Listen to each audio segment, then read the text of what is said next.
there, Mama. I'm Courtney Cecil, proud mom of two boys and an organizational culture and behavior change executive.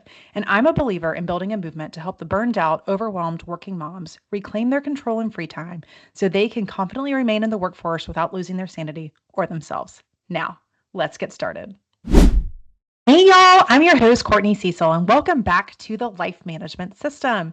So, inside this episode, I'm excited to re record number two, as in like the most OG throwback, very first actual episode I released, because the first one was more about what the life management system is. I'm re-recording it for a couple reasons. One, if you go back, it's a little clunky. I mean, we were just starting out, we were just learning, and there is music playing in the entire background. My assistant and I were very much clunking through the learning process. But also, I want to bring some new ideas that have come to the forefront of things that I've been working with my clients on. So, want to be able to provide some even deeper insights and ideas for you this time. But I'm also just really excited to get back to some solo, like truer snack sized episodes because the past nine, I have really embraced summer. So, I have either been sharing interviews that I've had with guests, which have been a lot of fun, or I've been re-airing interviews of me actually on other people's podcast or within their communities being interviewed by them. So if you have opinions on what it is that you prefer, I would actually love to hear from you. Email me. You can email me directly at Courtney@workingmomsmovement.com. I would love to know, like, do you prefer the in and out of a short snack sized episode with just me where we get down and dirty with some tips? Would you prefer the diversity of me interviewing other people and bringing some specialties, skills to the table? Or do you like the ones where I really get to riff because I'm being interviewed and get to go deep on topics and really unpack things that are more deep in nature, more like mental reflection and that sort of thing? I would really like to hear from you. So if you have opinion, please drop me a line and let me know. I'm actually recording 4 episodes today. I'm traveling most of August and September. So I'm kind of batching through these right now to make sure that I get ahead. And there's always something that's able to drop every week. And I am feeling a little bit rusty because it's been a while since I've been able to do a solo episode, but I'm excited about it. It has very much been survival mode for us this summer.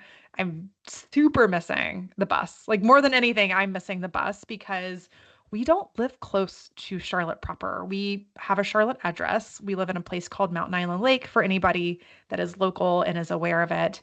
But getting to camps, getting into the city is a half-hour round trip. And when I was going into the office, that it wasn't that much extra work. But right now, not going into an office every day, it has been hard. And I'll talk a little bit more about that life change on episode 50, which we are about to hit. But for now, I am just fully embracing the month of August because the boys just got out of their last week of camp. The southern states are wildly already starting school. My niece, my cousin's little girl, the South Carolina schools in South Charlotte, they're already starting school, which is just hard to believe. So good luck with anybody that's there. But I am about to enjoy this last couple weeks with my boys because I don't know what my schedule will look like next August, whether I will be back in corporate or whether I will still be doing this. Say some prayers for me and getting some clarity on what my journey is intended to look like. But for now, let's get to the topic and talk about how to fully prepare for school. I would like to level set though for anybody tuning in that has kids that are more middle school and high school age. This probably doesn't apply to you. This is for like, let's call it fifth grade and under. And if you don't have kids at all, this also probably does not apply to you. Feel free to listen. I know I do have some listeners that don't have kids, not many, but I do. But I'm not sure this is worth your time. And I very much respect your time as my own. So I just wanted to say that outright. Okay, so let's talk about getting your kids ready for school. I'm just going to brain dump some really important things that are less traditional that you might not be thinking about that can help make the school year transition smoother for you. So, the first one, which I am super passionate about, is have your kids memorize your cell phone number. So, as an example, you can put your cell phone number on the door when you leave the house. So every time you leave the house, your kids have to recite it. I think it is one of the most essential safety skills that we can give our kids is knowing how to find us. So I took my oldest to the Steelers game for his 8th birthday, and he wasn't able, I mean, I was just too old at that point to take him into the women's bathroom. So I let him go to the man's, but there were two exits outside the men's room. And I was freaking out the whole time because I didn't know which one he was going to come out of.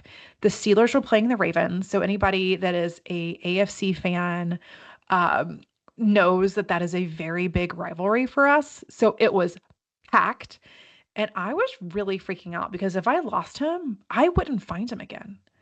And he did not know how to get in touch with me. He knew my name. I'm sure somebody could look me up on Facebook or LinkedIn or something and figure out how to get in touch with me.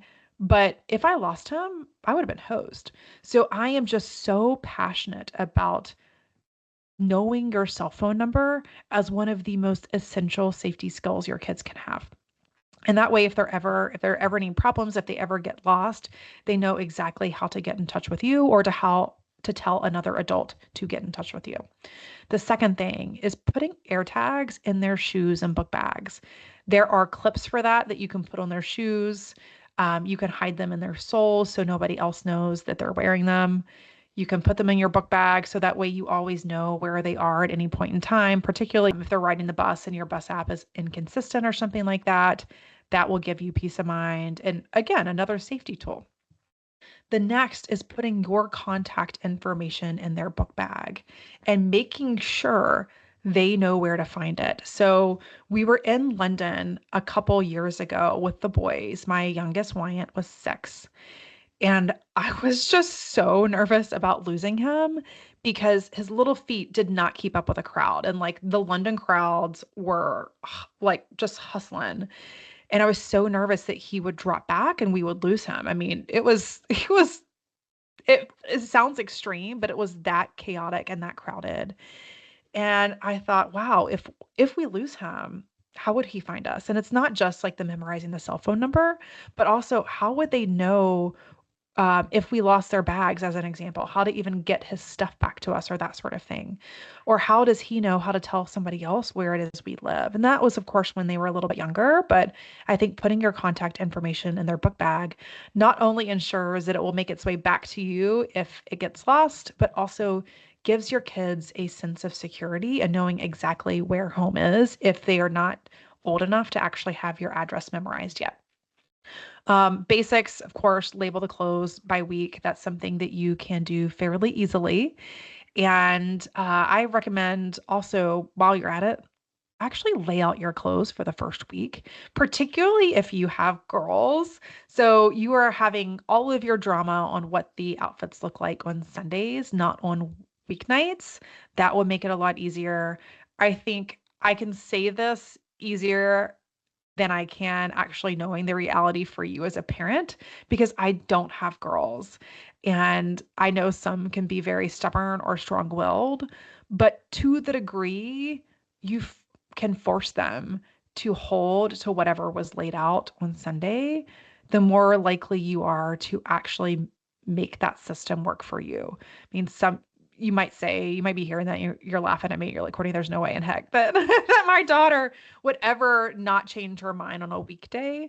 But oftentimes I find that our kids push us on things because we let them push them on things. Like if you think about your kids in school, how well they follow instructions, how well they step into line, they know clear expectations and they deliver on those expectations. So if you find that you're having friction points during the school week, such as having your kids wanting to change their outfits after picking them out on Sunday, just reflect on whether or not you have been very clear with that expectation, and more importantly, whether you have honored the boundary you set there. Because the first step is, of course, setting that expectation, but then you actually have to enforce that expectation. And sometimes I know it is easier said than done in the beginning, but I promise if you are able to uphold that boundary or expectation you have set, it will make things so much easier. So it's kind of short-term pain in the beginning in order to actually get those gains week after week after week. Okay, so let's talk about kindergartners for a second.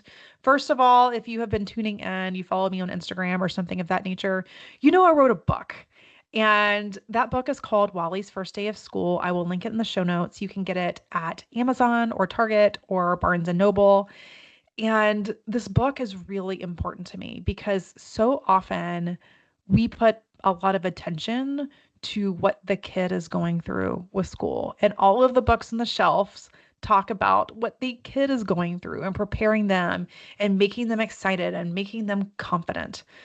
But what I found is I had a lot of emotion. Like I was feeling all the feels. When I dropped my oldest off, I was crying. Then I like crying, ugly tears. And then when I dropped my youngest off and came home, I realized, wow, I'm essentially an empty nester.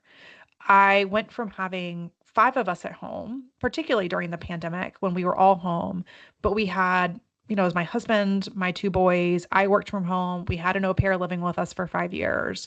So I was used to being a family of five. And then all of a sudden, on a day to day basis, it was just me. It was really hard. It was a very hard transition. So I wrote that book to be read to kids. It is truly a children's book, but it's really more for you moms. It is more intended to give you words to the emotions that you're processing and the things that you wish, hope, and pray for your little ones as they start school. So I'll link that in the show notes. But if you have a kindergartner or a young one who is going through a major transition, like they're starting TK and that's a different schedule for them or something, then that book's for you. So if you have a kindergartner, I'm sure even if they are super excited, there is something within them that they might not reveal around their nerves. And they're probably doing that because they know that you want to hear their excitement, but it might help you both if you walk or drive the school route from the very beginning, talk them up, uh, like help them understand what they can expect so there are no surprises on that first day. And then the other thing is just maybe consider teaching them or talking them through how to order lunch as well, if that's something that they will be doing. And that way they're not getting up to the register and freezing because they don't really understand what it is that they're supposed to do. So those are two things like just specific to kindergartners that I think if that is relevant to you, might help their nerves and their transition. So if you are sending lunch in though, regardless of the age, preschool up to, fifth grade or even beyond, I'm a believer in two bento boxes. And I know that sounds extra, but honest to goodness, it's like 40, $50 and it will save you so much time. So we have two boxes for each of the boys. One is in the dishwasher at any point in time, and the other is prepped. And that way, we always have one that is clean, and we always have one that is going into the dishwasher to be cleaned at night. That way, I'm never having to hand clean that. I don't do dishes if I can avoid it. And to me, it is worth the extra like $40 to be able to have that on rotation instead of having to hand clean. I am very partial to the ones at Pottery Barn Kids that is steel with a clear top. And the reason for that is the plastic ones there will warp very easily. And if you have anything with liquid in it, like a tomato, that will end up juicing all over their lunchbox and get it really gross. But also, I think the container size is the most practical. Some of the ones on Amazon have really small compartments that just make it hard to fit anything sizable. So I think that the Pottery Barn steel ones with the external lid that is detached of all the ones I've tried, seem to be the most effective. The other thing that might help you when you think about meals is setting up a snack station for your kids. So I don't yet trust my boys to pack their own lunch. Um, Partially though, it's because I want them to have variety. If I let it up to them, they would be having peanut butter and jelly every single day.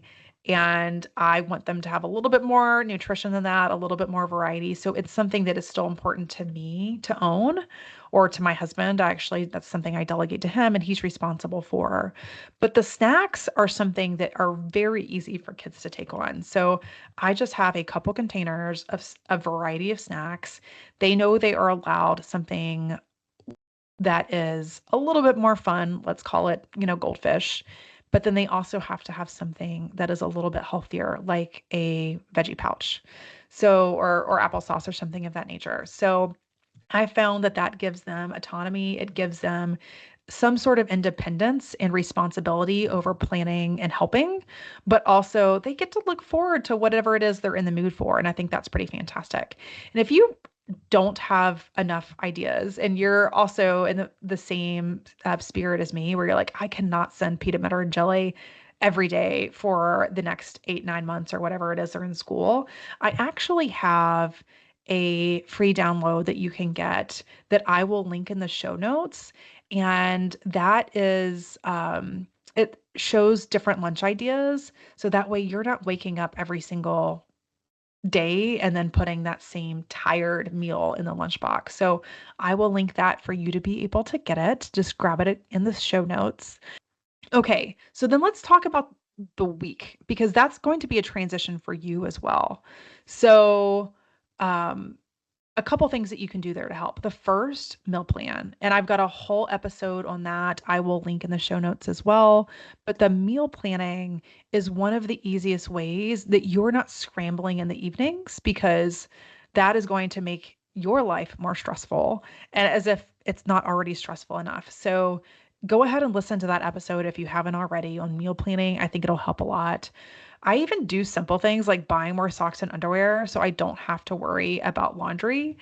And that also shows up for specialty items for us. So my youngest Wyant is in competitive soccer. Like he needs to have everything. I am not doing laundry between Tuesday's practice and Thursday's practice.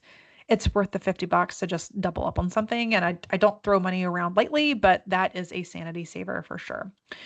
Then when I think about the morning routines, I actually have a couple clients that I'm working with on the morning routine specifically. There is some ADD in their family, and just it tends to be a tension point that causes a lot of stress. So there are a couple things you can do there. The first being creating a standard operating procedure, essentially, or like a checklist of what the morning routine needs to look like. And that way, every single time the kids do something, you get to say, okay, did you do everything on your checklist? Like, I want you to actually physically view the checklist and read it and make sure that you brushed your teeth. Make sure that you grabbed your snack. Make sure you did X, Y, and Z. And that way it is less and less and less on you nagging and it's teaching them independence to get ready. Because this is the kind of stuff they're doing at school. They are doing things so independently at school that we often fill the gap on at home. So just rewarding them and creating that space for them to demonstrate what it is they're capable of, I think will often lead kids to be empowered and to step into those expectations you have of them, which is really cool. So when I think about the return from school, another very common pain point is the chaos of unpacking the day. And I think most people do a fairly good job of this, but think about where a dedicated space can be for bags and lunch boxes and shoes and that sort of thing. Because if your kids know where things are going to go, they're going to be in the habit of putting it there. I mean, again, at school, they know where their book bag goes and they put it there. They know where they need to sit down and they go do that. You can have the same expectations for them at home. There's no reason that you have to be the one nagging them to be able to do that. And then last but not least, as it relates to your kids, I think there's an opportunity to calm their nerves. Like I think about Witten, my oldest, who doesn't know a stranger, is very confident, has a lot of swagger, has no problems talking to anybody. And even he gets a little nervous on new change. And I get that. I mean, I was like that too. So, having and practicing a couple key phrases that they can keep in their back pocket might help them with some of the courage of the change. So, something like, hi, what's your name? Them knowing that that is a starter question that they can ask somebody that actually opens the door to friendship. Or asking somebody on the playground, like, hey, do you want to play tag? And just having those conversation starters already rehearsed, I think can help their confidence. But part of what I talk to my boys a lot about too is that friendships are two ways. So, as an example, we were just at camp this past week, and speaking of Witten, he was a little discouraged that some of the other kids weren't passing him the ball and that sort of thing. He's like, they're only passing it to their friends. I was like, okay, well, how did it go when you tried to make friends with them? Because I wasn't going to let him be a victim here. I was not going to let him play that card. And was like, how did it go when you tried to be friends with them? He's like, well, I didn't. Well, Witten, dude, it takes two. Like they might be saying the same thing about you. Like Witten never tried to be friends with us. So I also talk a lot about their role and the importance of them owning their role and actually forming some of those friendships and relationships. Okay, so back to school prep. For you, there's some things that you can do to also make your life easier. The first, batch prep your breakfast. So think muffins, egg bites, pancakes, whatever it may be that you can get done. So that way it turns into a grab and go situation.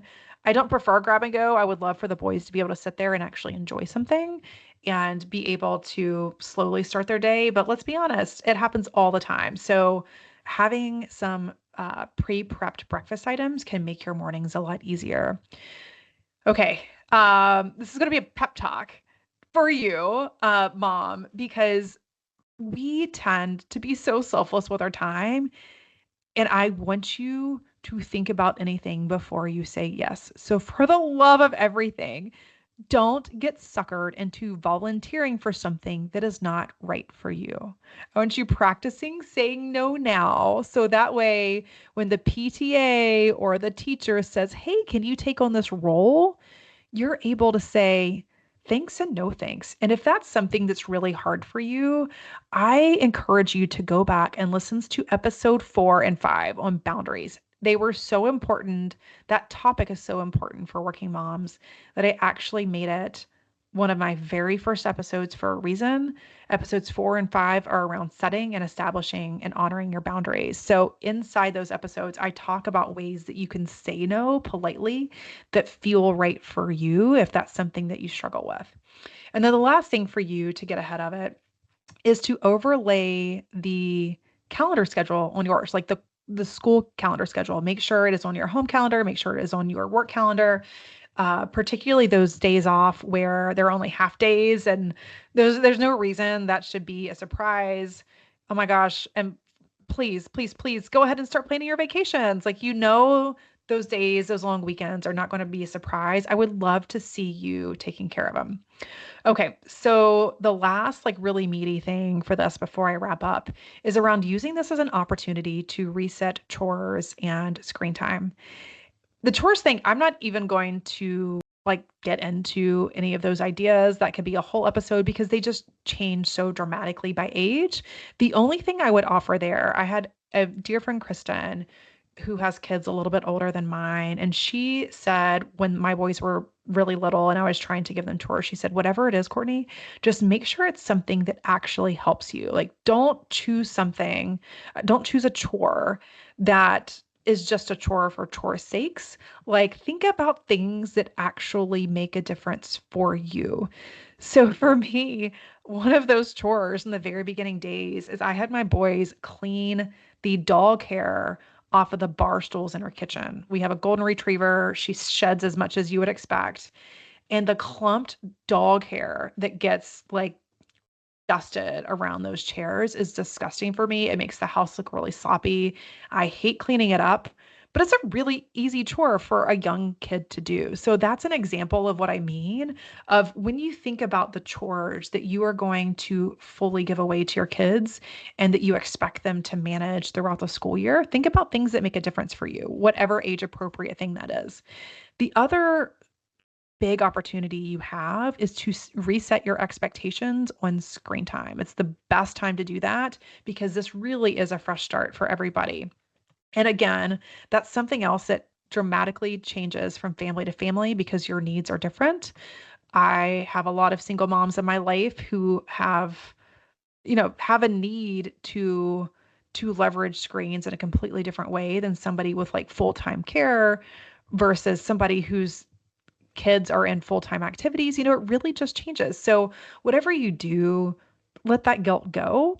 The only thing I would encourage you is to be steadfast on the expectations and the boundaries around it and then remain consistent, because that consistency is what is ultimately going to help your kids regulate their emotions and their relationships with screens. So I think back to the early days of the boys when we never really let them have screens when they were super young. And then we used our phone to let my oldest like time him on brushing his teeth. He hated brushing his teeth. So Elmo had a song called, I don't know, something brushy brush.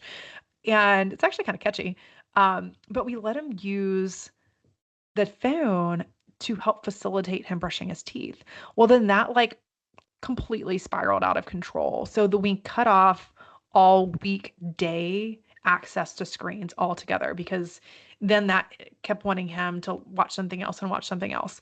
So then we only let them have it on the weekends, and it was fabulous because we let them have the screens in the mornings on Saturday and Sunday. So as early as like 4 years old, Richard and I were sleeping in until like 10 o'clock. It was awesome. But then, because we didn't have hard and fast rules around how much they were able to watch, when we woke up and told them it was time to turn them off, it was a complete meltdown. So now we are very flexible with when they watch their screen time on the weekends, but they know no matter what, they only get 2 hours on Saturday, 2 hours on Sunday, and then we do family movie on Sunday evening. So what that has done, it's helped reset their expectations of how much they get. So when we come in and we're like, hey, by the way, your 2 hours is up, they know not to fight us on it or to complain.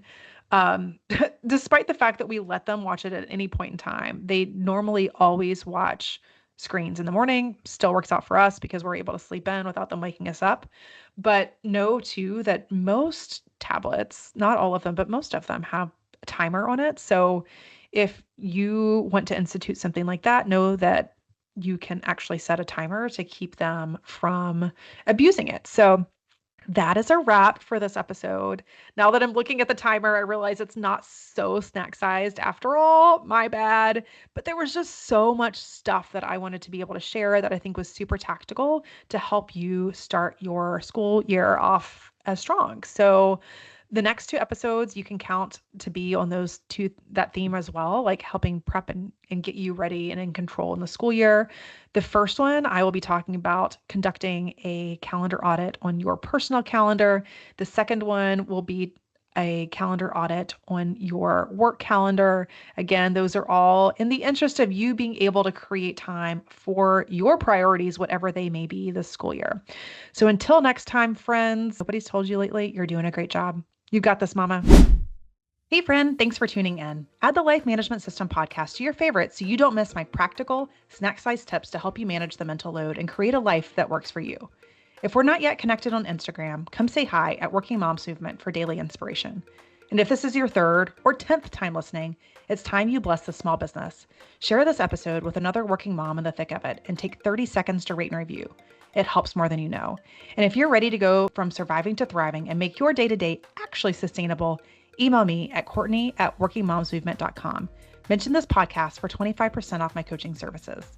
I also speak and host workshops for organizations that want to support working parents from the inside out. Reach out if you think yours is ready. This has been the Life Management System, your shortcut to less chaos and more calm. And here's your reminder to keep managing your life instead of letting it manage you.